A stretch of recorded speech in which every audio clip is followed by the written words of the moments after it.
G'day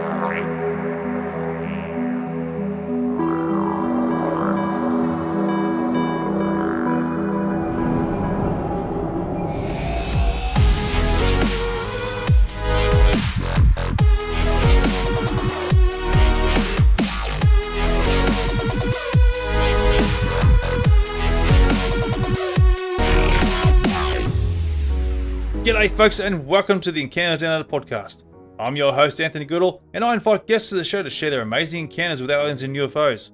If you or someone you know has had an encounter down under, or anywhere in the world for our new segment Encounters Unbound, please get in touch with me via the Encounters Down Under Facebook page or email at australianufosightingsattlook.com.au. Be sure to join the Encounters Down Under Facebook page and YouTube channel, where you can also get involved during the live stream interviews, sharing your thoughts and opinions during the live show. Also, if you enjoyed the podcast, don't forget to give us a rating and review on your favourite listening platform. But anyway, that's enough from me. Let's get into what you've been waiting for. Kick back and relax with your favourite beverage and enjoy the show.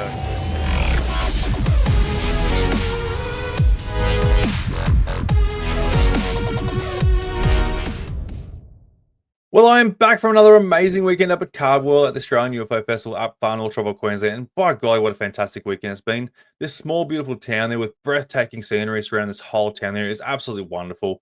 And to go and hold an annual UFO festival, the only one in Australia, mind you, is absolutely awesome. I loved it. It was great being a part of it. Got to meet heaps of people there, which is awesome. Got to be part of the Sea Files there, doing a presentation there, talking about my knowledge and my experience there in the UFO topic there, and a bit of a shonky presentation on my behalf there, but it was great nonetheless. I was out of my comfort zone there, so mistakes were made, but it was a lot of fun. I got to do something completely different other than speaking behind a screen like this. And the best part too is, like, I got to meet so many people there, talk about their experiences there, their encounters in person there, and even meet fans of the podcast itself. You know, it was great meeting all these people there and just talking about the whole UFO phenomena. It was awesome getting different opinions and such. So, guys, definitely something you need to go and put on your to-do list in there, and go and travel up to this beautiful town of Cardwell, and try and line it up as well where the Australian UFO Festival is on. And it's absolutely a great place to be there, and a great festival. There's so much to do there and check out, and I reckon you guys will love it. So definitely one of those things you need to go and put on your bucket list and go and check it out, guys. So because it is an amazing place to be, and just an overall wonderful festival event, basically. So yeah, guys, definitely go and check it out. One of the biggest highlights of the Australian UFO Festival is definitely the Sea Files, where people from all over Australia come and talk about their experiences there, their encounters, or their investigations and research into the whole UFO phenomena. And this year we had some heavy hitters turn up there doing online seminars or in person. And we had Ross Coulthart as one there, which is absolutely great to go and see him on there doing an online seminar. And got to be involved in that, ask a couple of questions there to him, which is great. We also had the legendary Bill Chalker, who has been researching and investigating all across Australia there, and people's experiences there, and an absolute legend when it comes to the Australian UFO phenomena. Did an online seminar there as well. We also had Peter Khoury turn back up there, talk about his experience there, as well as Cheryl Gottschall from the Queensland UFO Research Association there, talking about her research and investigations in the whole topic as well, which is great to see. We also had Grant Lavac come up this weekend there. Got to go and meet him in person there. Even got to do our own little adventure towards the end of the festival there, which is great. We also had Triffon from Unlocking the Code there, did an amazing presentation there as well. Got to go and meet him again there, which was awesome. Fantastic doing that. Rowan Bow came up. Unfortunately, she was a bit crook this weekend and couldn't do the seminar, her presentation, unfortunately. But it was great to go and meet her again as well. We also had Leigh Phillips there, who's been doing a documentary there, and he's talking about his experience over the years, and also got to be featured in his documentary as well. So keep an eye for that, guys, because that's going to be awesome. And yeah, it's just overall, it's been an absolute wonderful weekend with presentations from amazing people who are very knowledgeable in the whole UFO phenomena itself there. So definitely one of those things you want to go and check out if you ever do come to the festival. Whilst the festival offers so much for people to do, there's got the bus tours, the Sea Files there, got the foreshore invasion party there, which I got to be involved in, be a judge at the costume party there, where kids and the adults got to dress up as aliens or something different there, and I got to be a judge there, get involved in that, give away prizes, which was awesome. We also got to go and cruise around, and one of the new features this year was a boat tour. So a shout out to Joey there for the Hinchinbrooke Island Boat Tours, which was awesome. We got to go and cruise out in the waters out in the bay there towards Hinchinbrooke Island. and talk about UFO phenomena as well as UFO experiences that people have been encountering out in the waters there over the years, which is absolutely awesome. Unfortunately, the weather was a bit crappy there, so we didn't get to go around Hinchinbrooke Island itself there. So we ended up cruising around up through the creeks there, through the mangroves, and talking about the UFO phenomena, doing a bit of bird watching there, and doing a bit of croc spotting too, which we saw about a 5 meter croc there, which was absolutely amazing. Got to go and check that out, and massive croc, which is absolutely awesome. So it was great seeing that. So again, massive shout out to Joey. Guys, definitely one of those things you want to go and throw on your bucket list there to go and check out. He's an amazing host, very knowledgeable guy, and a lot of fun. So he's open all year round as well. So definitely go and get in contact with him if you want to go check it out if you're passing through, and you'll have an amazing day just cruising around Hinchinbrooke Island there. It's an amazing island, massive island, mind you. You wouldn't even think it's an island. So it is that big. So guys, one of those things you definitely want to go and check out. Another incredible event that happened this weekend was Ian from Night Sky Secrets Planetarium come down, brought his inflatable igloo down, and it has a projector that goes inside and basically projects a virtual sky of what we can see during the night time on a clear night. So people would lay down inside there and basically you're looking at the sky again, but during the day. So it was absolutely incredible, an absolute amazing feature this weekend.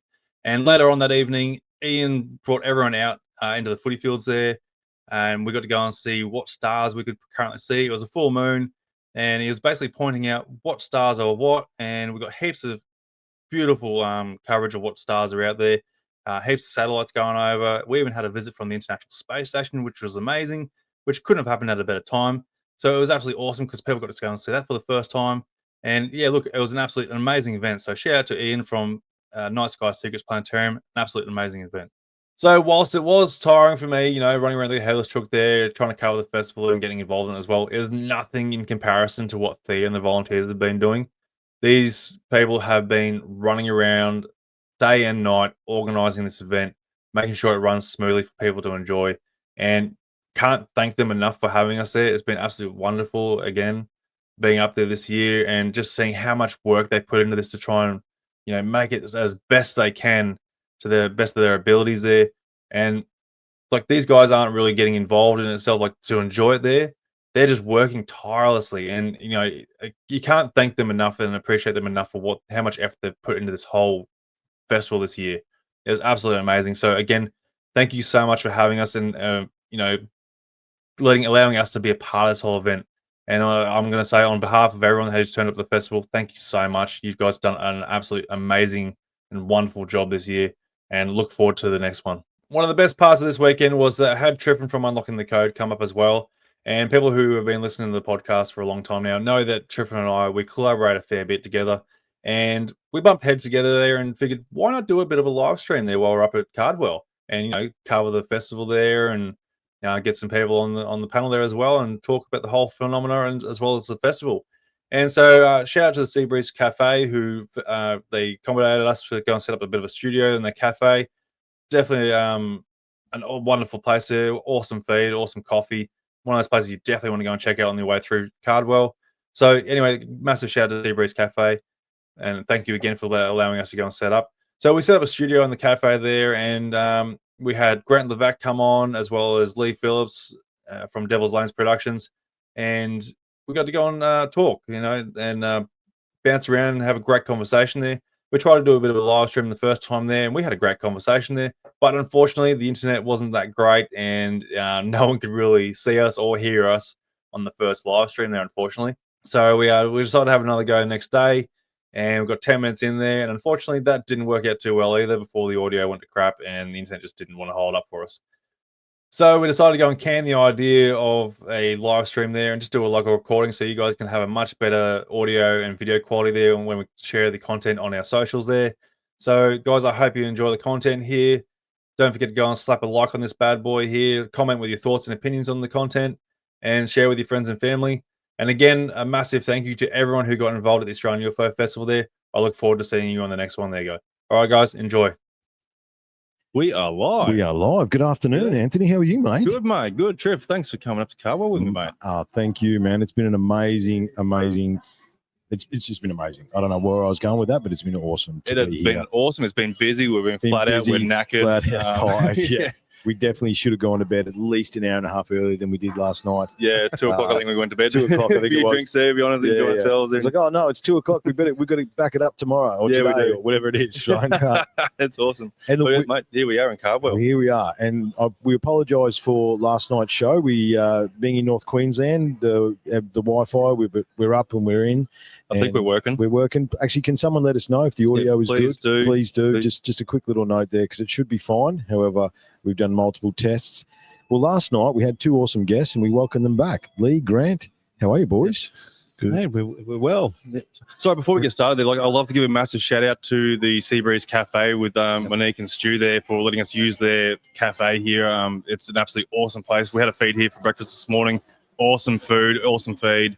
The coffee there, we just had I got a coffees here now, and they are absolutely ripper coffees. Like, and thanks for them letting us set up in the thing. They let us set up here. Thank you so much for letting us use it. So, guys, if anytime you come through Cardwell, go to the Seabreeze Cafe because it is an awesome little layout. Great food. Ripper food, absolutely awesome. So, yeah, thanks to Monique and Stu for letting us use this place for the. And it's our great to little be with studio. you, gents, too. I mean, sunny Cardwell, we got the locals, tourists, UFO enthusiasts. Yes, man. absolutely. It's all been happening. amazing. It's been amazing. And look, we had our talks yesterday. They went really well. I really enjoyed yours, Grant. Oh, you know, thanks. it was, and you've come a long way. I didn't realize how far down you've actually come with that. So I think it's very cool. So Cheers. I want you to come back on UTC. You need to give my listeners an update because it's funny. We're all in our little rabbit holes. You know, like everyone's got our specialties. We've got all our stuff. And Leigh's here doing a documentary.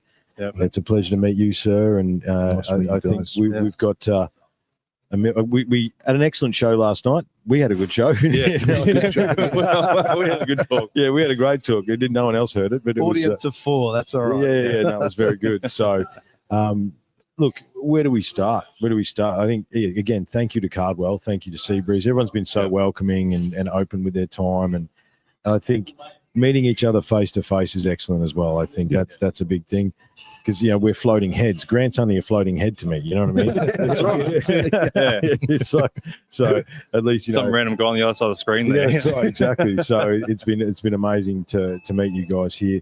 Where do you want to start, Anthony? What do you want to discuss first? Well, about the mate, festival? look, it's been busy. Let's cover what Cardwell's the Australian UFO Festival had to offer so far. So, we've obviously got the sea files that we've all presented on. Like, Leigh, you're coming on this afternoon for your presentation. Thank you very much, Chris. Thanks for the confirmation there, mate. Thank you. Audio is good, boys. Good. We're going through who was thanking there? Sorry, who Who are we was it? thanking? Chris. Thanks, Chris. Thanks, mate. Sorry, guys, a bit of an inside joke there. But anyway, we've got the sea files where everyone's been presenting on. It's amazing having some. We've got some heavy hitters on there this weekend who've had some great talks there. I've had my speech there. Triff, you've been on there as well. Grant as well. Grant's been up there as well, so it's been absolutely great there. They've had this sea tours, I think it's called, and the little bus tours that are going around. We didn't get a chance to get on there this weekend to go and go. They're fully booked out within a matter of weeks when the event was organised, so it went really quick. So it's quite popular. So we missed out on that. But a new feature for this year's festival was the boat tours, where they'll go up around Hinchinbrooke Island there and talk about a bit of the a few UFO sightings that have been happening out in the water from over the history. So the one we went on there, we didn't get a chance to go to Hinchinbrooke because the weather went a little bit piss poor. So we went up through the mangroves there and saw some big crocs, didn't you? Saw a couple of crocs. It was bloody awesome, actually. So that was my first time seeing wild crocs because I've always been to, zoos and farms and whatnot, and there's always a croc there sitting there like you think they're bloody massive there. And it's like, geez, wow, these guys are like fully fed at the zoos, and these guys out here they're just as big too. It's like, geez, literally in the wild, Look, that's the one negative thing I have about conferences in general, and it's certainly true of the Australian UFO Festival, that there's so much great stuff going on. Yes. That, I'm keen to listen to you guys and the other presenters, and it means that sadly we can't get involved with other great stuff that's going on. So it's always a good excuse to come back, not as a presenter, but as a delegate. Yeah, trying to enjoy the festival itself. But do you know where any of the tours took them to? Where were some of the sites they took them to? I'm not 100% sure. I should have read into it a bit more, so I'm a little bit reluctant. I think they might have went up at the back here on the mountains here and the mountain ranges. There might have been a few sightings out there. Yep. I think they were going maybe a little bit north there where the Tully nests were, but they can't go there because it's private property now. It's a farmland. People who own that there, they don't want the because that is around here as well. That's I mean, right. you spoke about that actually. And we were going to try and go there, but because privately owned, they don't want publicity. They don't want people randomly walking on their properties, which is probably fair. Which is probably fair. But you mentioned it yesterday.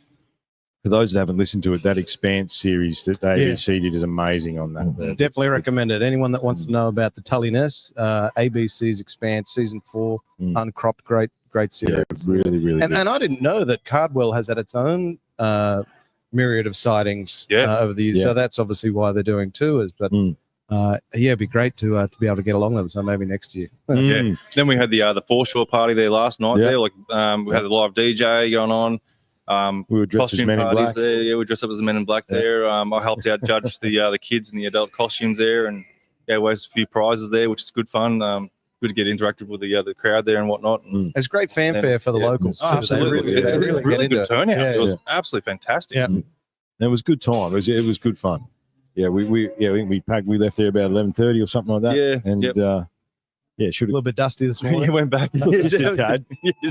I'm not going to admit which number coffee this is, but it's good. It's not number one up here to absolutely bring them all together. Yeah, absolutely. It's important for and the thing is though, it's all done by volunteers. Like got Thea, who's she's trying to organise the whole event itself there. So she's running around like a headless chook, making things running smoothly. So big shout out to Thea, who's running this event. Bravo. And then the volunteers that she got working alongside her to make this all possible. So a big thank you to Thea and the volunteers for making this all happen, and having us here as well. And it was surprising too in yesterday's presentations that when the MC Alex, who's done a great job. Alex, and happy anniversary to Alex and Rowan. That's right. Happy anniversary, guys. But a lot of the folks that were in the audience were not locals. They're actually traveling from either Cairns or other it was amazing to see how many people did actually travel up here. One guy from Adelaide, I think. That's right. Yeah. He's come a long way. There was so much said yesterday. It was amazing to be interact with Ross as well. That was very cool. What do we take away from his talk? I suppose maybe we start there, because he was probably the first big hitter yesterday. He was, yeah.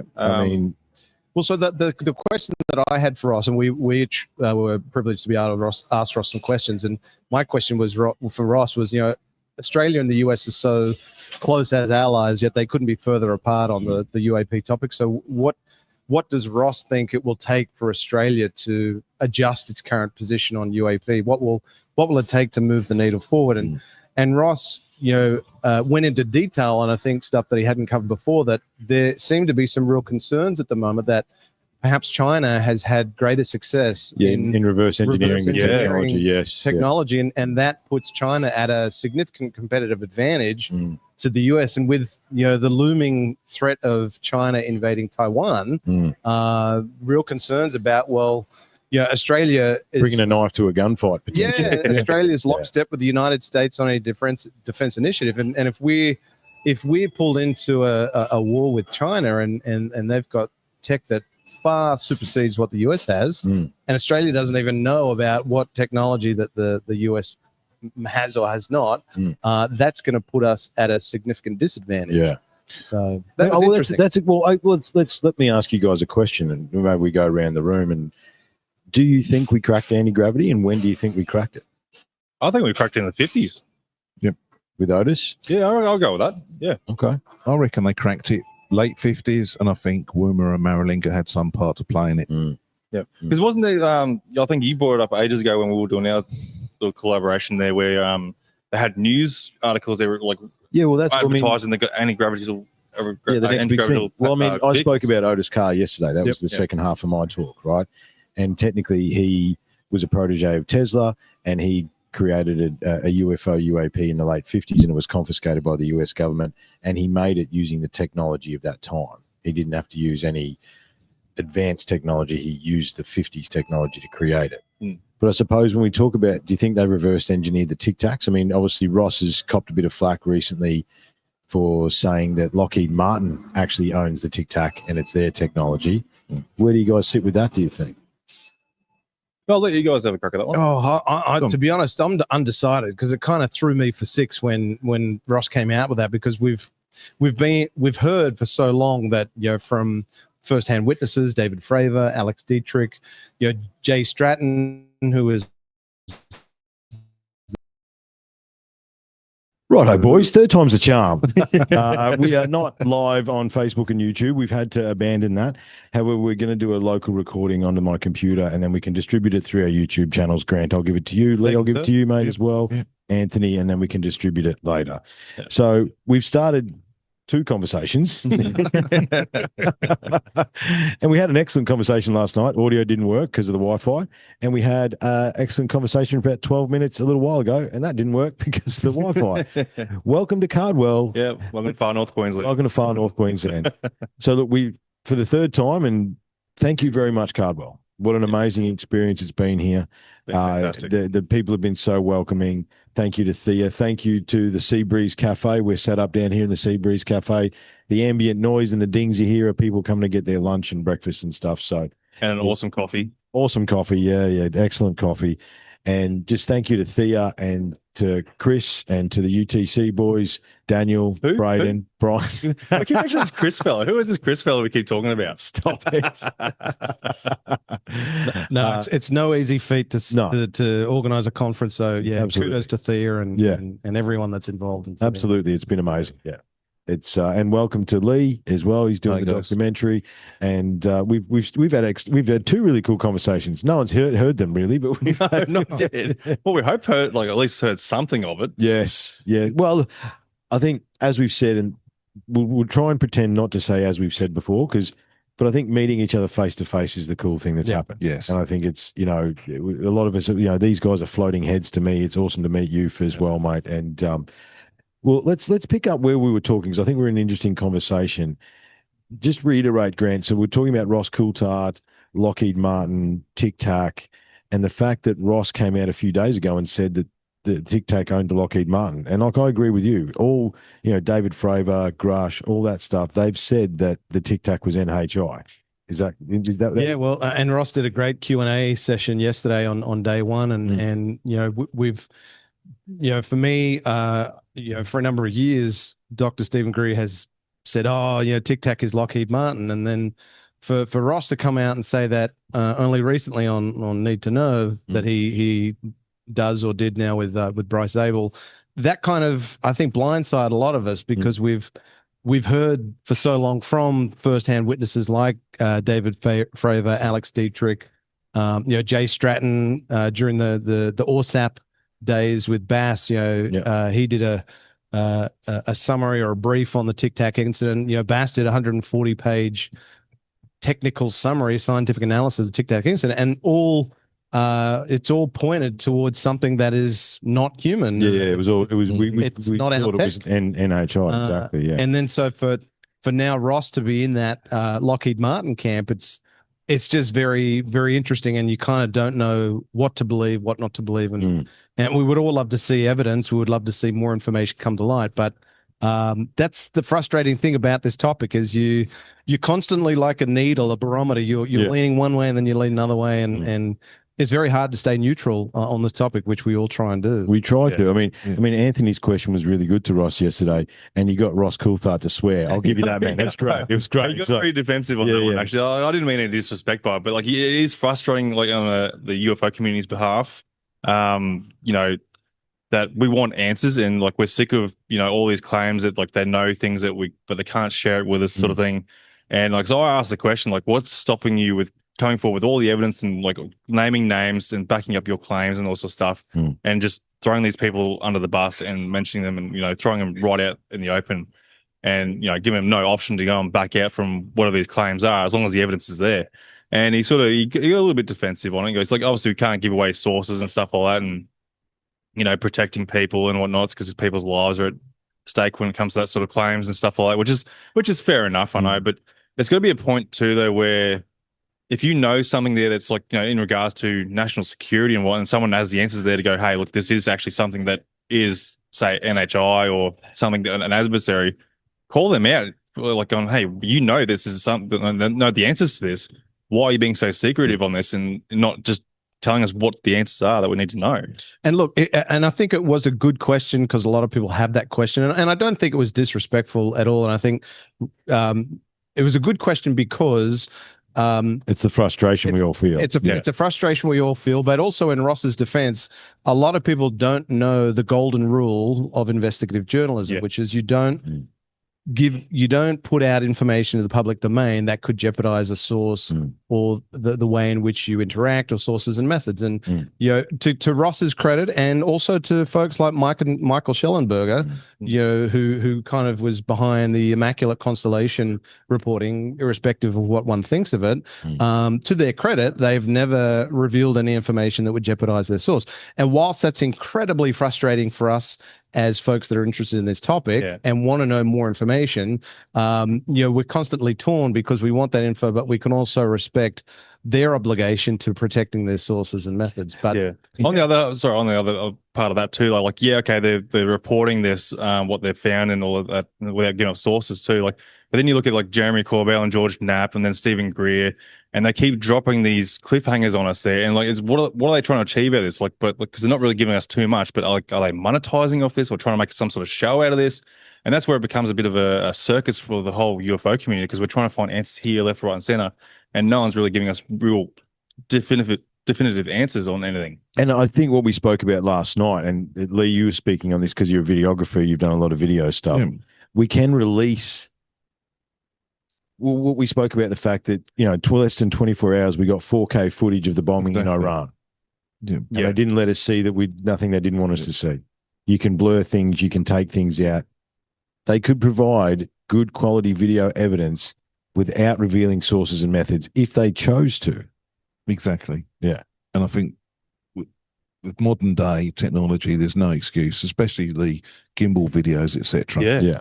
It's as if they're already grained up. They deliberately grained them up, etc. Well, because that was 2005, wasn't it? The gimbal and the Go Fast was 2014, 15. 2014 was Go Fast. Yeah. So the technology was reasonably back then. Well, HD at least. At least, but again, we're playing with 2K. What's the military playing with? You know what I mean? That's there's a difference there. But look, just today, the US All Domain Anomaly Resolution Office (ARO) dropped a new video on its today as we sit here on its X channel of grainy as F footage, so doesn't really but sanitized, so redactions where there's the heads up display data.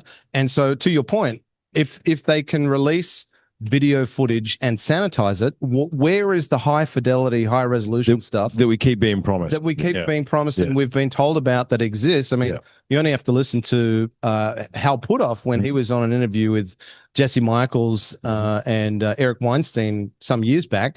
The question was asked of Hal Puthoff is, you know, how good a quality do they have? And he's saying as good as you can want. Yeah. So why is the Pentagon, and not just folks like Corbell and Knapp, but why is the Pentagon so quick to release the day after, you know, that high fidelity footage of the bombing of the nuclear sites in Iran, and they'll happily release high resolution footage of an MQ-9 Reaper drone being doused with fuel from a Russian jet, but they won't release any other footage taken on other platforms when we know that they have the capability of sanitizing the information that's in the footage. Yeah. I think we need to go back to the original point, is when you said about, Ross said about the Tic Tac, how powerful are these private corporations and what tech have they got, and how much sway do they have with the American government and the military? Well, I mean, there's a term that became commonplace over the last couple of years, and there's a lot of these terms that we're a bit apathetic after the last 5 years. We can't talk about Fight Club. That's the first rule of Fight Club. Can't talk about Fight Club. However, breakaway civilization, right?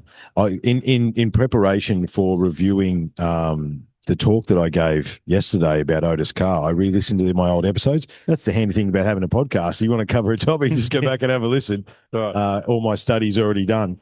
But in the research for Otis and looking into the black programs, it was $21 trillion that they can't account for. That's a lot of money, right?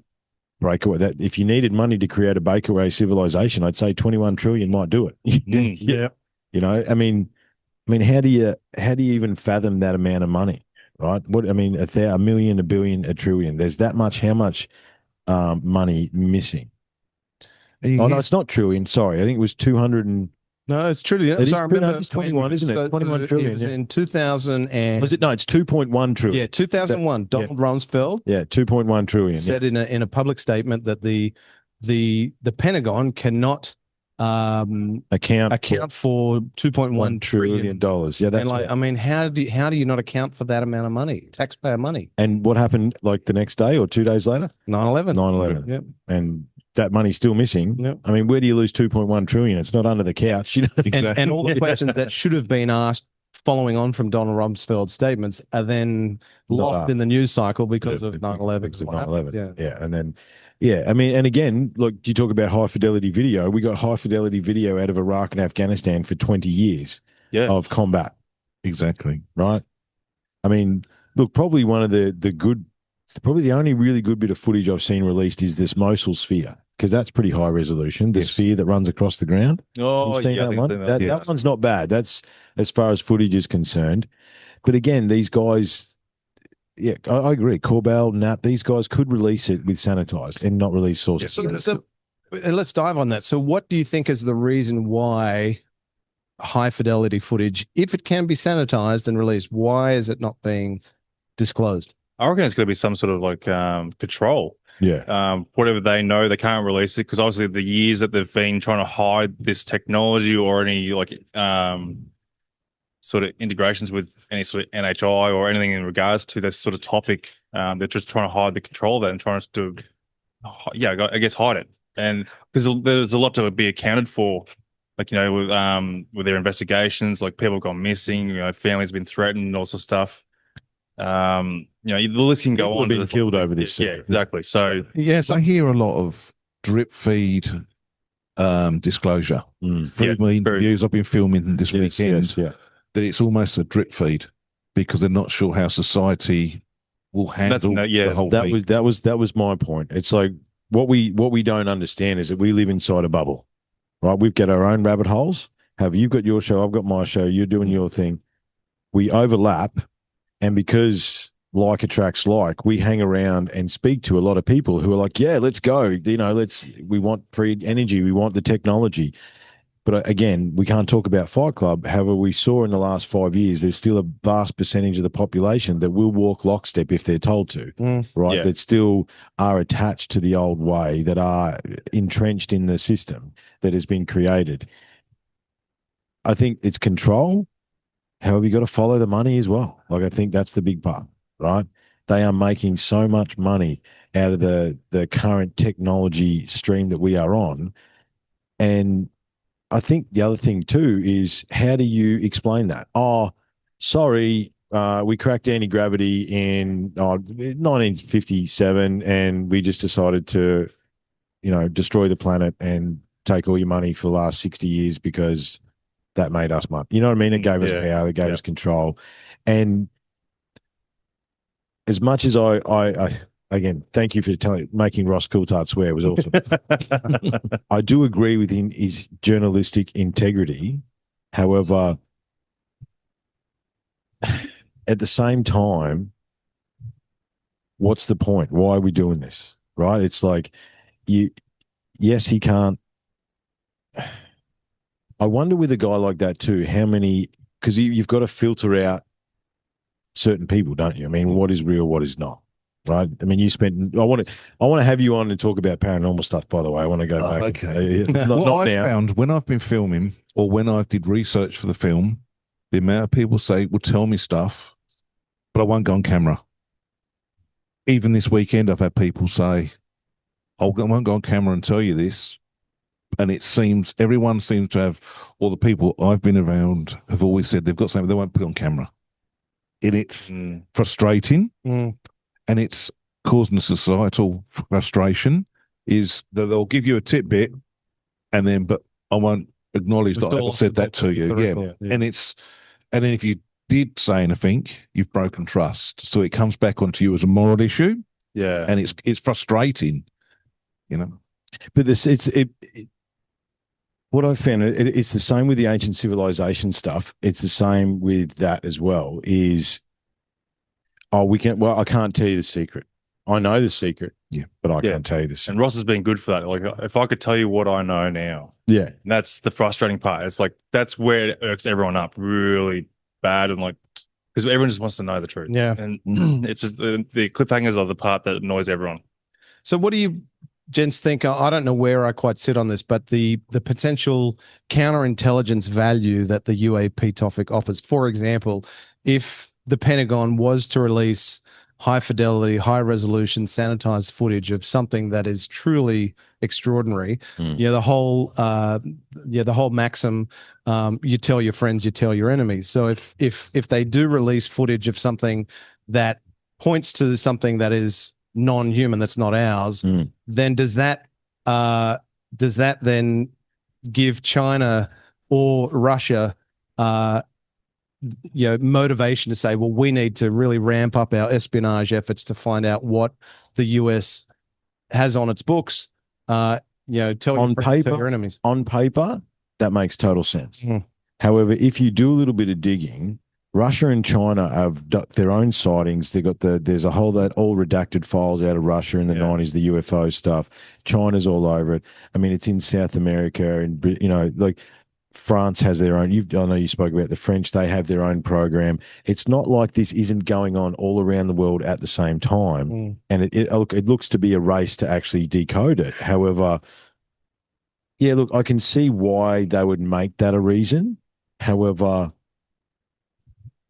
it seems like we're hell bent on destroying ourselves, right? I'm trying not to get politically and conspiracy minded. They all know exactly. Well, this is what each other's got. Well, we just spoke about breakaway civilization. The question is, who's actually in control? Well, for me, I feel like the way the Americans act, waving their dicks around, go, look at us, we've got all the big, massive technology. Like, you'd think they would jump forward and go, hey, I've got this anti-gravity thingy. What have you got? Ha ha. Because if you had that technology mastered, that's the next deterrent, isn't it? We have a competitive advantage. Yeah, we have transmedium anti-gravity tech that we can just pop out of the earth and be with, right there, right?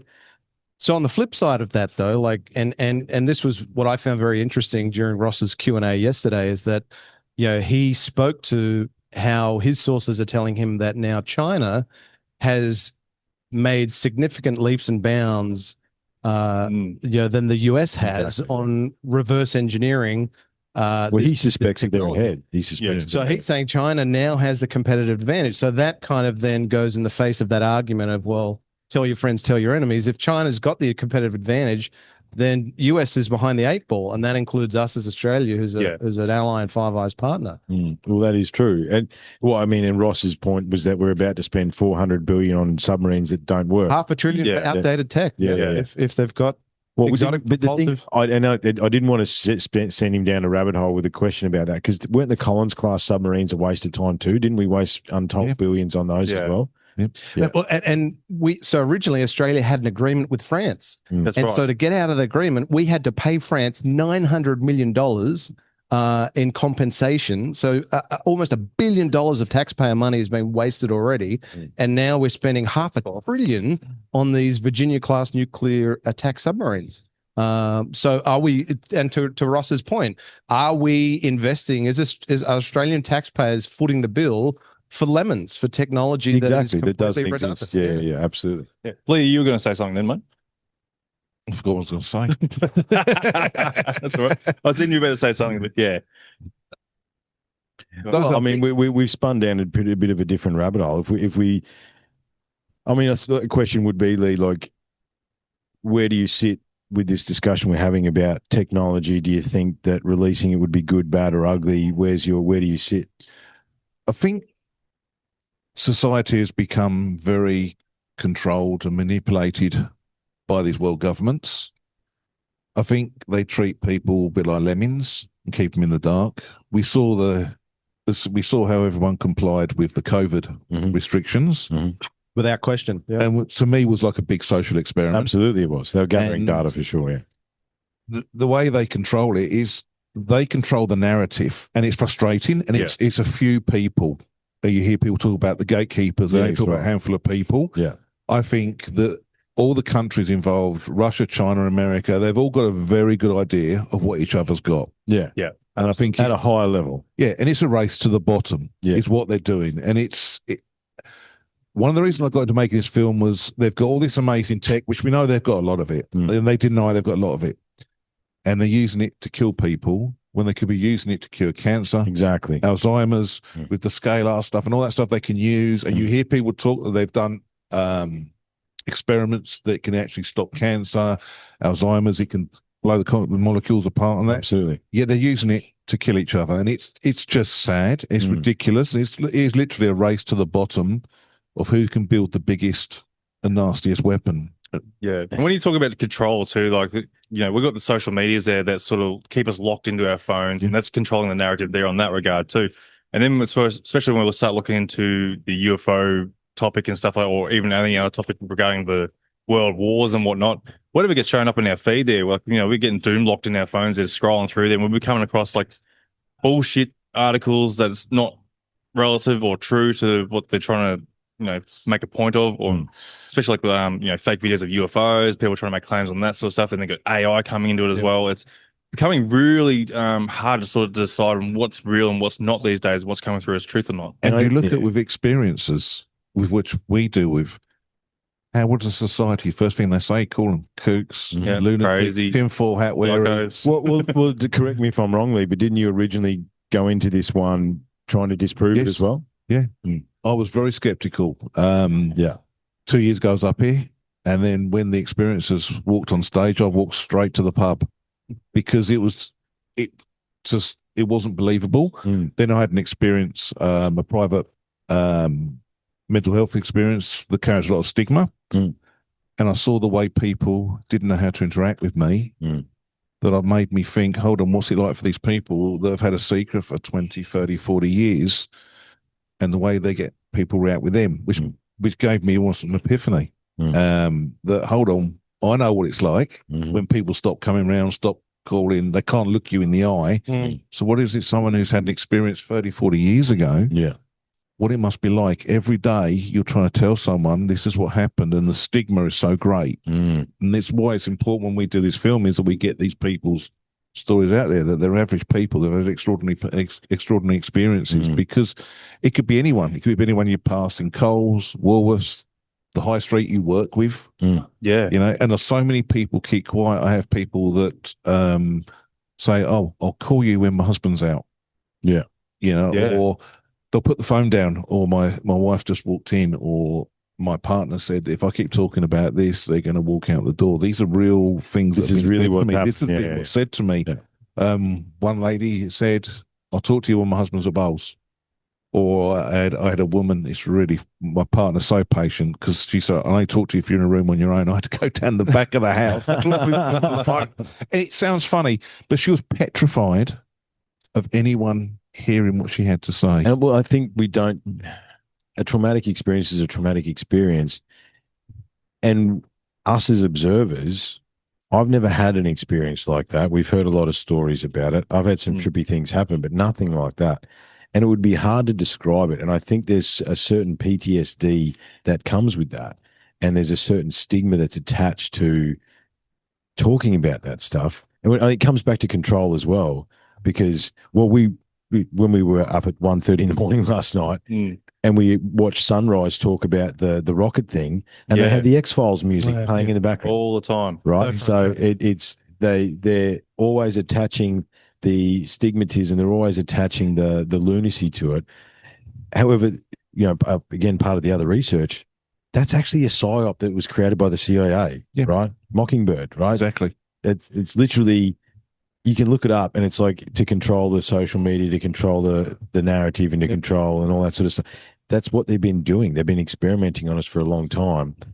And what's surprising to me, again, listening to you guys, and like you said, Leigh, you're trying to focus in on Australian experiences. There's an Australia-sized hole, not only the UAP topic. I mean, Grant, you've covered it. Our government is just like heads in the sand. They're just apathetic. They don't care. You know. Well, here's and before we kind of get into that, here's a kind of what if scenario, and I kind of get your thoughts, Leigh, and you fellas. What if there is a disclosure moment, and you know the metaphorical situation where the president comes out before the in front of the podium and says, you know, NHI technology is real. the US has had crash retrievals. Does that kind of disclosure event completely and automatically change the conversation that we have with experiences, and does that immediately eradicate the stigma that's impacted experiences for decades? Well, in 2021, Congress came out and said aliens are real and UFOs are real, and no one cared. Yeah, they did. Yeah. No one cared. So Elizondo said Roswell's real. Yeah. He said it happened, and where was the press coverage for that? That should have been front page news. Yeah, absolutely. He's confirmed what anyone in the community knew. It happened, he said. But I mean, technically, that's already happened, Grant. Yeah. But I think what needs to happen is there has to be the president to do it. It has. Yeah, I agree. It has. But you're talking like a full address to the world media. I would say that 99% of the population has no idea who Lil Elizondo is. However, if something from someone that is such on that high pedestal as the president of the United States or a high-ranking government official at that level came forward and made that revelation, does that change the conversation, or would a lot of people just go about their day job and worry about the next paycheck and putting food on the table? I think people will probably still, go, oh wow, okay, shit is real. But then I think it will open up a big world for a lot of people to go, well, the people who have been claiming they can contact these alien beings and such, or having these abductions and that, they're going to be like, well, maybe they weren't as crazy as what they made out to be. And does it give them vindication? Then that's right. And that's not to say like not everyone is having these experiences there, because there's a bit of a psychological something going on there with some people, but there are people who are having genuine abductions and some sort of experience in that nature. And then it has to go and create another investigation or some sort of accountability in regards to the government's neglecting over years and years of not coming forward with NHI or any sort of beings or whatever they figured out in the past there. There has to be some sort of accountability on these people's behalf. Well, I know that like Joe Rogan's talked about like having an amnesty, right? If we would have a true disclosure moment like you're talking about, before we do that, we need to have an amnesty, because the reality is people have been killed over this secret. Lives have been ruined. People have been discredited. People have had their businesses, and people have there's been pain and trauma associated with keeping this secret under wraps.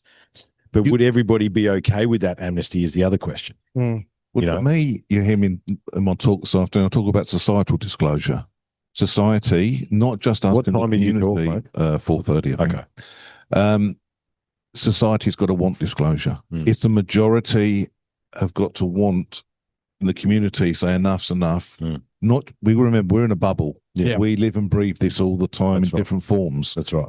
It's the average man in the street or a woman in the street, schools, places like that. People have got to say, okay.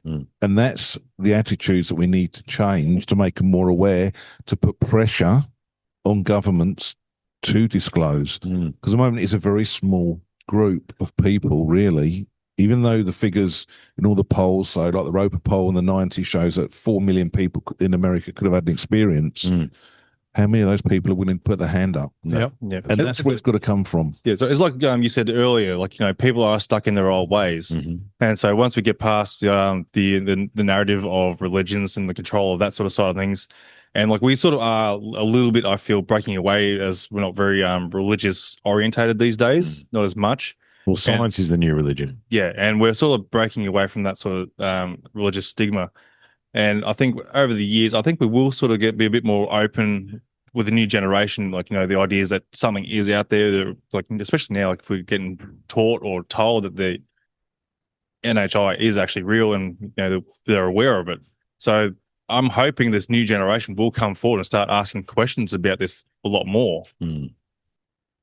Well, the other problem they're going to have is that if they have to admit that they've had this technology since the 50s or 60s, or even if they cracked it in the 90s or whatever, whenever it happened, they have to rewrite history, because that means they've known for a long time, right? If, part of the talk I gave yesterday was that, some of these things, the story is they are gifts. So then that means there was definitely an advanced ancient civilization, undeniably, because they found some of these things. They found some of these discs, right? That's the other story. That they found archaeological they've found the ships in a dig, right? But that's gathering traction now with people like Graham Hancock when he's done stuff on Netflix. It's become more mainstream with the Netflix shows showing these sort of ancient civilizations, not what you do yourself. Before it was like everyone would laugh at it. It was pseudoscience. Yeah, absolutely. Yeah, but but how do they walk that back? Because then I think what they're afraid of is if they start admitting this stuff, it will create a snowball effect where people will just revolt in general, because it's like, well, if that's not real, nothing, like I wonder it could cause chaos. It could. And I think to your point, if there isn't a truth and reconciliation or an amnesty approach taken, then the U.S. government is going to open itself to massive litigation. Absolutely, and class action lawsuits and stuff across the world. Exactly. And we've heard that that's one of the challenges. That how does the U.S. government navigate those waters if they have been, operating these clandestine crash retrieval and reverse engineering programs? But I mean, someone needs to be held accountable. Yeah. There's also, does the average man in the street care? That's the other question. And that's the biggest thing. We can sit here and discuss it for hours, but does the guy driving past there really? Yeah, the bloke in the Hilux that just drove past, does he even know? And, well, again, we go back to control, right? I think I was on the Grimerica Outlawed show talking about the past 5 years, last week before, and it's the distractions, right? I think I wrote a poem about in 22, and one of them was, the virus went away. A virus can tell the time. They distracted it. The line I'm thinking of is they distracted us with war. Remember, because it was like COVID ended Ukraine within 3 days. Yep. Right? Within 3 days. And that was the next distraction. And the line is, they distracted us with war. For those still thinking clearly, it reminded us of Orwell's 1984. Right? Because that is the thing too. They're changing our history. They're changing the meaning of words. They're changing that. There's a whole list of books that you're not supposed to read anymore.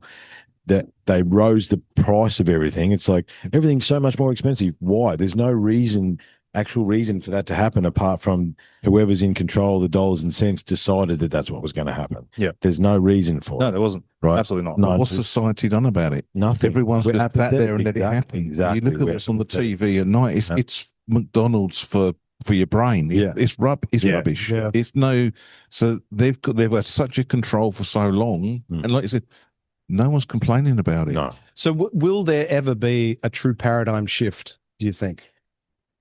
Eventually, it has to eventually. One of it's a bit of what I've wondered, because obviously during the last 5 years, a percentage of people that weren't awake have woken up. I actually talked to 2 or 3 people yesterday at the end of my talk who said, "Thank you very much. The last 5 years just woke me up. I finally saw that everything was bullshit, and it's amazing. I can't believe that everyone can't see it."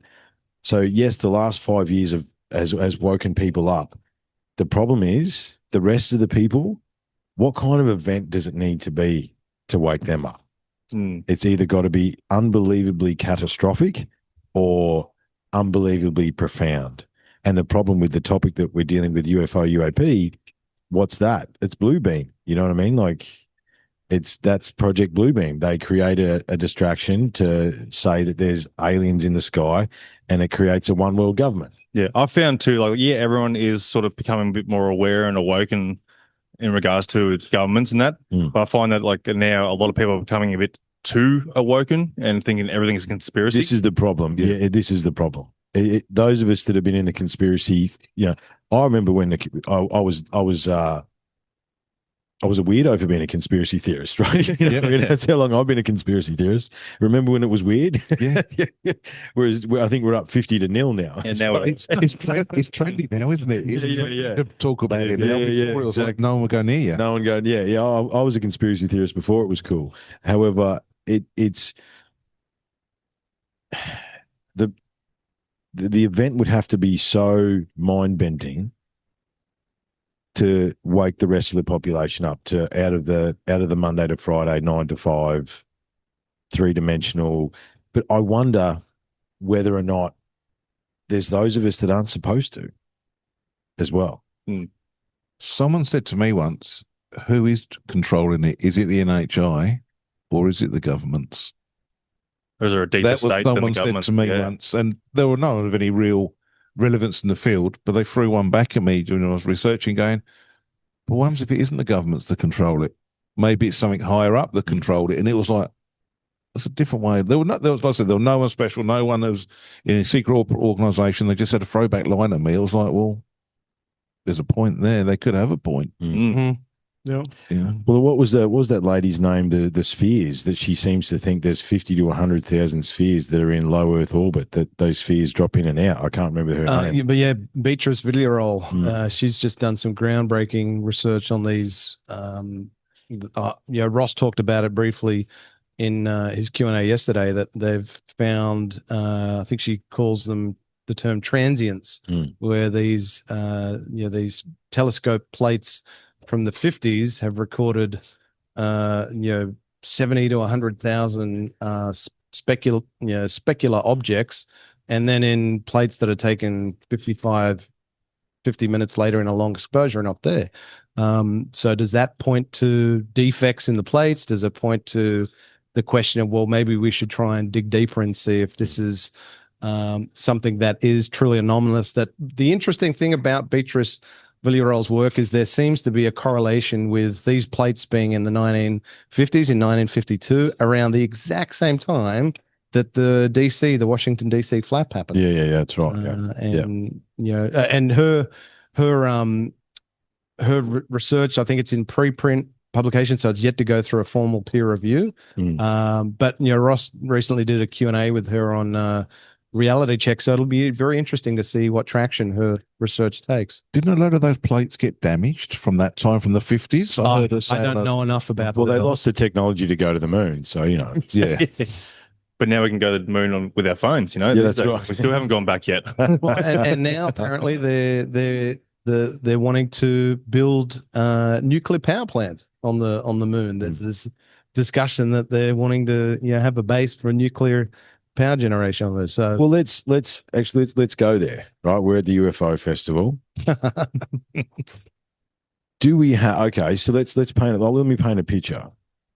Well, hang on. Let's ask you a question. TR3B, real or not? I have no idea, but if you take into account all of the okay, let's pretend. We can neither confirm nor deny any of this. What do you think? I would say there's enough anecdotal evidence out there in the public domain to suggest that people are reporting observations of triangular-shaped craft that exhibit no sound, no propulsion, that are something that they've never seen before. So I think that warrants further scrutiny and investigation. Yeah. Just look at the progress in flight from the Second World War, when the Germans had jet Messerschmitt, to what we've got now. There's a huge step in generational how it's developed. There's something missing. There's such a quick process to get from where they are from then, 1944, to now. Quick yet slow, because the reality is it's a variation on the jet engine. Even an F-22 Raptor is a variation on a jet-fueled engine. Even supposedly the B-2 is still a jet engine, but I've seen what that is very, very quiet. I think the B-2 might be more than they say it is, to be perfectly honest, because they were at Amberley, and you like this. Yeah. Me and we're doing a bit of podcast stuff, and we walk down the driveway. Oh, tonight's the night we're going to see a UFO. Tonight's the night. And here's these three dots coming in, can't see it, can't hear it. And what is that? It looks like it was crabbing like this. And then, we find out the next day the B-2s are in town. We did not hear that until it was right there. And even when we did, it was moving very slow. To think about what it is, I don't know what the B-2 is. I think that might have some tech. But like I said in my talk yesterday, in 1957, you could order a Cadillac Eldorado with cruise control, air suspension, electric seats, power windows, power steering, air conditioning, a primitive GPS, and really the only thing that's advanced in the modern vehicle is the audio. Yeah, and they're charging us $120,000 for a B car. It's exactly. It's still internal combustion. It's still jet engine. I would say it's like, we perfected the jet engine in the 60s and 70s. And then there's nothing. Well, what's changed is signature management. the ability. For fighter planes and aerial technology, yes, yeah. You know, cloaking and the ability for signatures not to be detected. But you're right, we're still on combustible tech. Like you throw something out the back, it propels you. It's still push-pull, exactly, yeah. So then it comes back to where we started, the whole Tic Tac argument. If, and this is a big if Lockheed Martin is behind truly exotic technology like the Tic Tac that exhibits no propulsion, no flight surfaces, nothing. It's something that we have no one has seen in the public sphere on the battlefield. It begs the question: why have taxpayers been funding? Yeah, and this is in the US and in Australia projects. Yeah, why are taxpayers funding the military to spend billions and trillions of dollars of technology that has been superseded by technology that still continues to be in the dark and in the black? And who benefits out of only having combustible engines and jet engines? Well, and again, we come back to control. Exactly. Right. In the back end of 21, 22, I broke my mind because I realized that maybe this has been this whole control and everything, the pharmaceutical, the petroleum, everything else like that. Because you go back to technology, the first car was electric in the 1800s and it ran for ages. There was no need to actually go to combustion engines. You know, Henry Ford built a car out of hemp. He built an engine that ran on hemp oil. You know what I mean? Like, there's been so many chances to, and we don't have to talk about advanced tech. There's the guy in the 70s in South Australia that built the ceramic engine that ran off water that required no maintenance, that was as powerful as the 202 at the time. He got bought out and then he crashed into a tree, the only tree within a 10-kilometre radius. But he found it sideways at 100 k's an hour. You know, like, there's been so many chances in the 20th century to move even just the technology we have forward. Right, there's the thunder generator that's been going around the last couple of years as well. It's utilizing plasmoids and stuff like that. But again, that's labeled conspiracy. Yet the engine is working. I've seen it working, and it's like the question is, how does it work, or why is it working? And technically, that can attach to that Hilux over there. You put a thunder generator on that, and it becomes twice as efficient, 3 times as efficient, and doesn't admit anything. But that technology never finds ground because who's in control? And the sad reality history repeats. I mean, Tesla. Exactly. What happened to Tesla? You know, he was going for wireless electricity, and that was shut down because his competitor wanted to have competitive advantage. But fascinatingly, we without Tesla, we wouldn't be doing what we're doing right now. That's right. Yep. Yeah. So what do you think? This is a question for everyone. What will it take to break the dam? I still go with society. Society has to want it enough, in my eyes, for anything to happen, because governments are quite happy to sit there, big corporations are quite happy to sit there with an arrogance that they don't have to do anything unless society's views change. And I said, outside of this niche, the majority, from the kids going to school to students to mums and dads, have got to want it. It's got to be more aware. They go, enough's enough. Like I said, I think more people have changed over the last 5 years. Definitely more people are open to it, for sure, yeah. And do first-hand whistleblowers help advance that conversation? Definitely. I think so. A little bit, yeah. Like, we do need more whistleblowers. We haven't had any first-hand it comes back to share the high-fidelity video, but scrub it. Yeah. Show us exactly what you got. Or, and look, we haven't talked about this yet, apparently the mothership's turning up in November, boys. I was going to bring up Avi Loeb. What are your thoughts on Avi Loeb there? Because he's, back when we had the that meteorite Oumuamua coming through there, he was one to go and claim that, it's a UFO, like, some sort of spaceship coming through. And now he's come back again. Clarify that he said it was an anomalous object that came from outside of the solar system that passed through, that came from somewhere else. That's where he was trying to go and possibly claim as a UFO. But then I think the whole UFO community sort of jumped on him, because he's like, Harvard professor and all sorts of stuff. And like, he's a bit of a heavy hitter in that sort of regard. And that's what the UFO community wants. They want someone who's, supposed to be smart, sort of be able to, rule out things, and explain things a lot better and professionally. So I think they ran with him for a long time there. And now he's come back again, claiming this next one in November is going to be another alien invasion. But well, I think you have to listen very carefully to what Avi Loeb says. What he's doing that's different to mainstream science is he's daring to ask the question about, well, what about this as an alternative hypothesis? He's actually come out and said that the atlas is most likely prosaic. It's most likely something that is of natural origin. And it turns out that Hubble telescope has only in the last week narrowed its focus on Atlas, and it looks now probable and more likely that it is a comet with a cometary tail. But and do we believe that? Well, it warrants further scientific scrutiny. Do we believe that? More data? I don't think you can accept something on blind faith. You have to have additional data, because that's the same government that locked us inside 3 years ago. Yeah. You know what I mean? Can you believe what they say?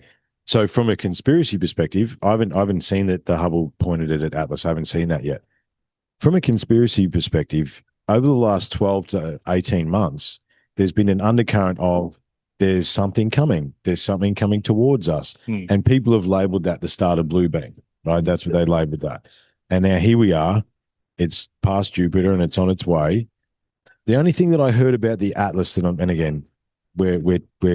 this hat isn't tinfoil, but it has got aliens on it, right? I heard it was self-correcting. I heard it was actually correcting itself towards us. I don't know. There was something there, but there's theories of, like, as it's getting closer to the sun, there's gases escaping, which causes its own propulsion, and it's doing something there. Okay. That was one theory. Yeah, okay. And that's like we were talking before, like we're still trying to figure out what this thing is.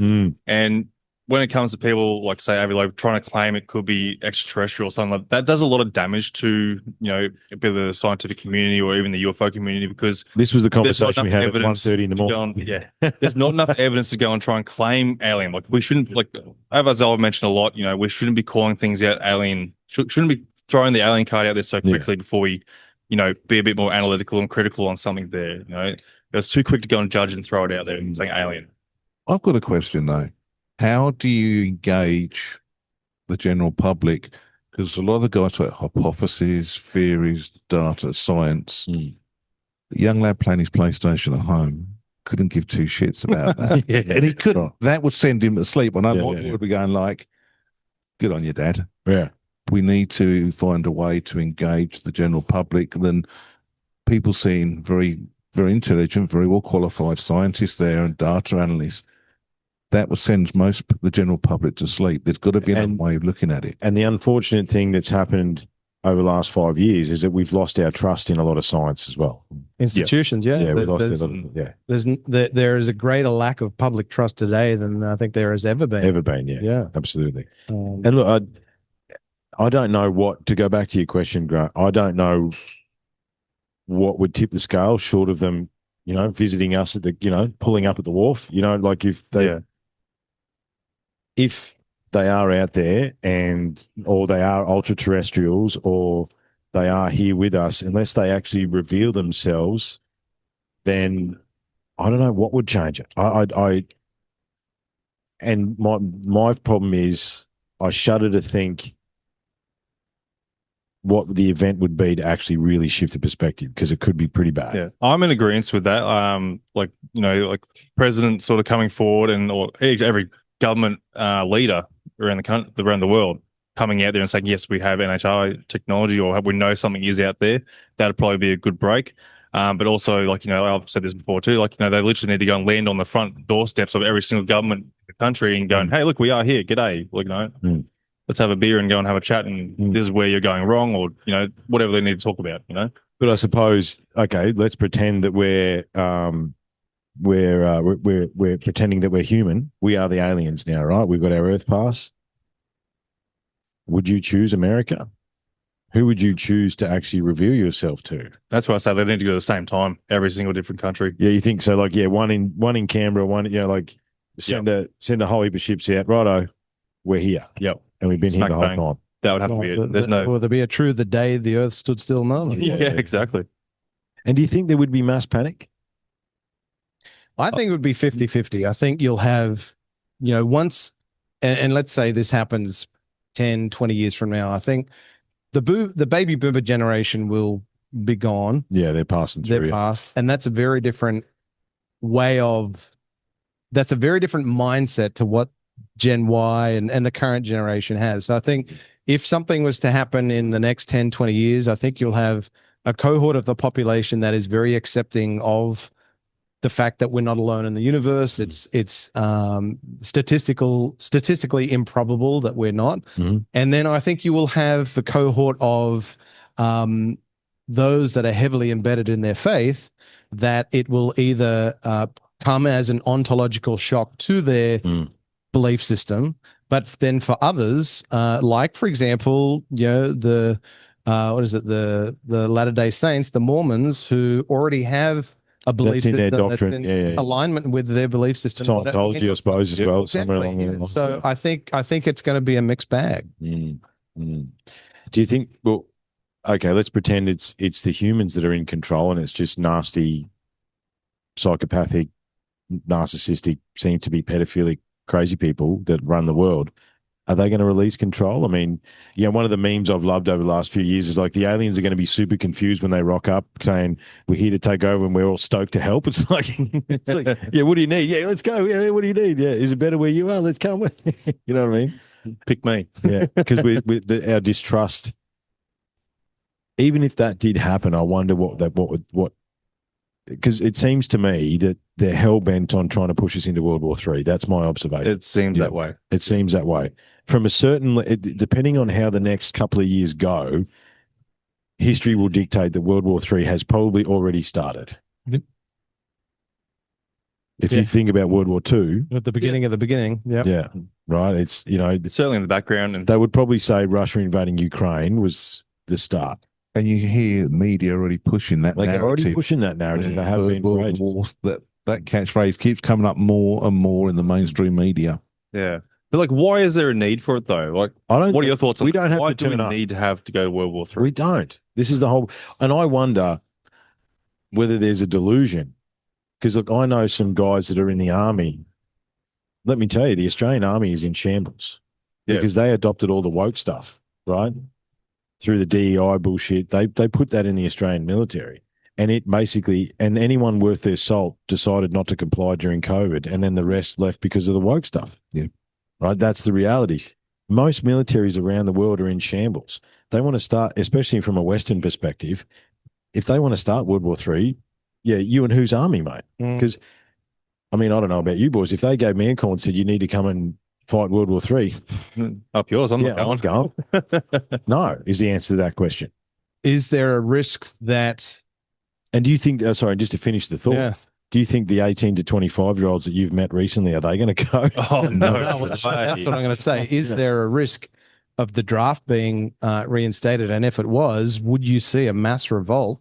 You would, I think. Yeah, of people just saying, no, F you, I'm not going to war for my country for no good reason. Yeah, from an Australian perspective, there's no patriotism at all. No one. No. Yeah. I mean, look at recruitment in the ADF is way down. Way down. That's what I mean. The army's in the shambles. Has been for a long time across the entire defence force, across the American military.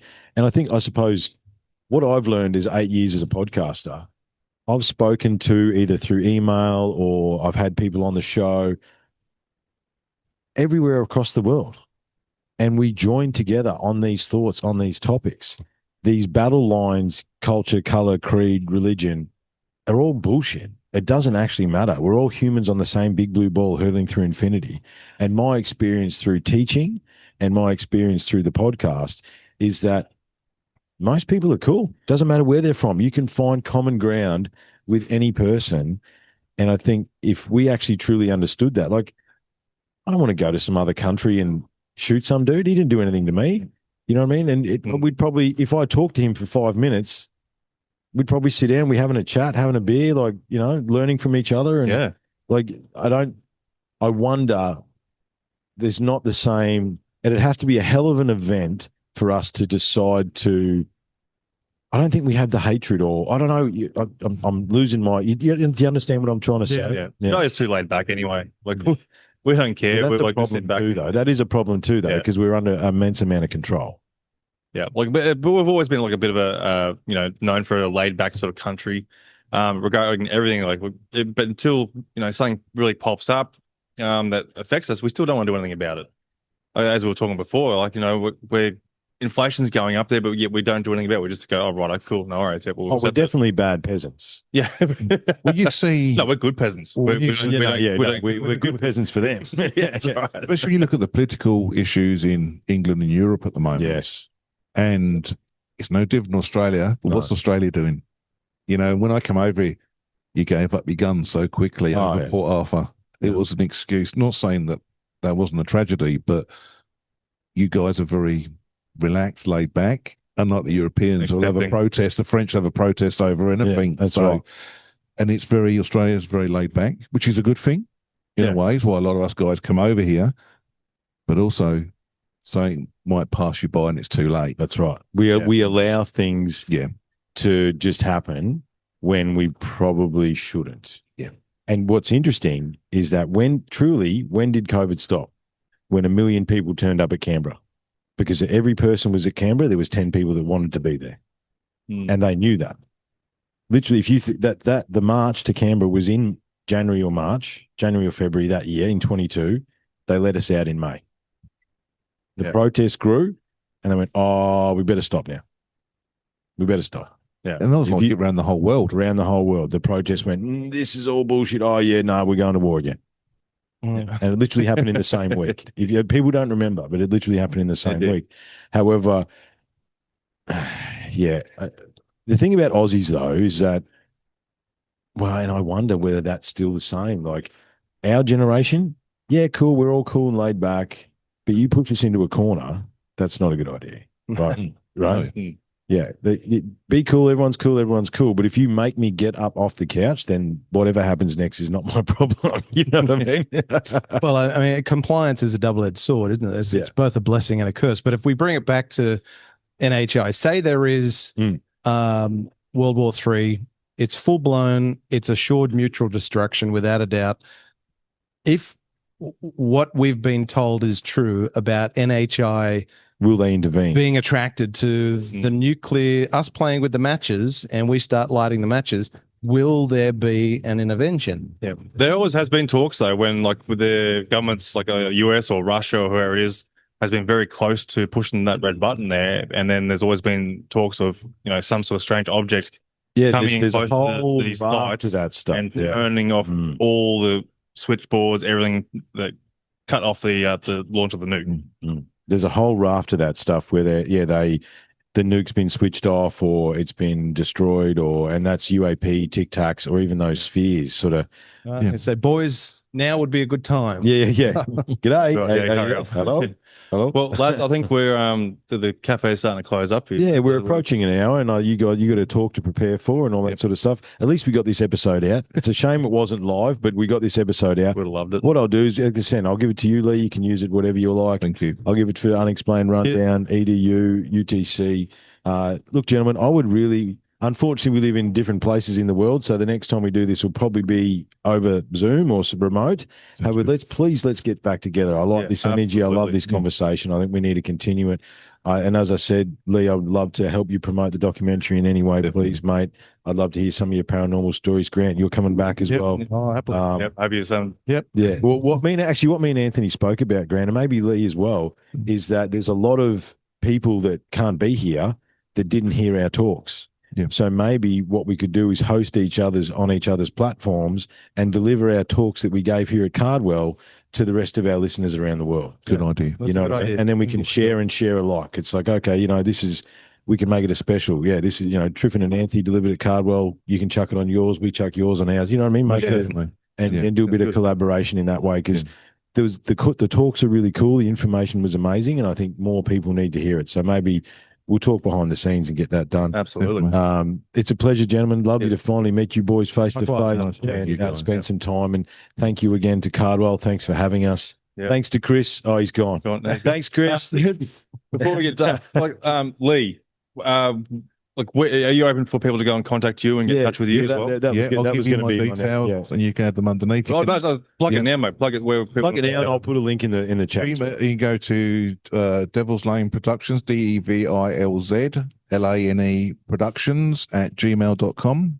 Yep. If they want to contact me with anything, you can look me up on Facebook, Devilz Lane Productions, Disclosure, Australia's Alien Encounters. Both those pages are on Facebook, or my own Leigh Phillips on Facebook. You can send me a message on there. Excellent. Yep. What about you, Grant? Where are you?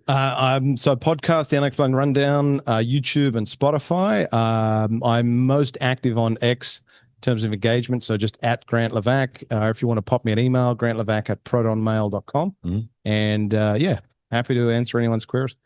Yeah, awesome. Excellent. Cool, and cool. EDU, UTC. They know where to go. Yeah, they know where to go. No, well, actually, we shouldn't assume that.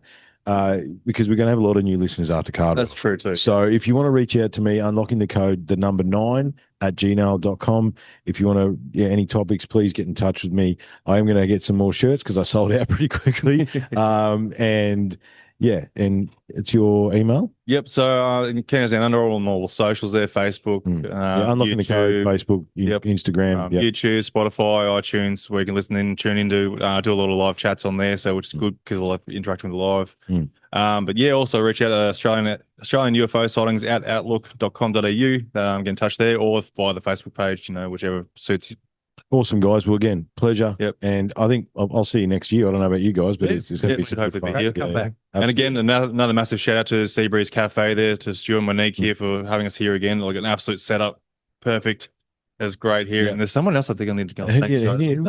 UTC boys. Thanks to Daniel and Brian and Jesus God. Look, a big thank you to Chris. He's been here with me all weekend. He's been honest as well. He's like, me and Anthony are just sort of floating around. It's all good. He's like, we're gonna go here. We're gonna do this. He's been on the book stick. I'm like, we've got to go. Come on. I was like, secret sauce right there. Absolutely. And look, it takes all, and everyone, like, as I say, many appreciation to my boys who came up and represented Unlocking the Code, and it was amazing. It's just been such a cool experience, and I can't wait to sit down with you guys again. Yeah, and thank you to everyone who's come over on the weekend up here to Cardwell to see it. Absolutely. Meeting people in there in the presentations and stuff like that. I was amazed and humbled by the amount of people that stayed for my presentation and the amount of people that wanted to have a chat to me afterwards. I never thought for a second that's what was going to happen. It was amazing. And it was amazing. And I really appreciate everyone's time. And thank you for having us, Cardwell. And again, thanks to the Australian UFO Sightings Festival there and all the volunteers there as well. So, thank you. Excellent job. Good on you guys. Very good. Thank you very much. Thank you. And that will do it, folks, for this episode. I hope you enjoyed the show. And don't forget, if you or someone you know has had an encounter, please get in touch with me to be featured on the podcast. If you're a fan of the show, you can support the podcast by purchasing some awesome merchandise that's available on our online store via the link provided in the episode description. So thanks for tuning in, and I look forward to seeing you on the next Encounter Down Under. Hooroo!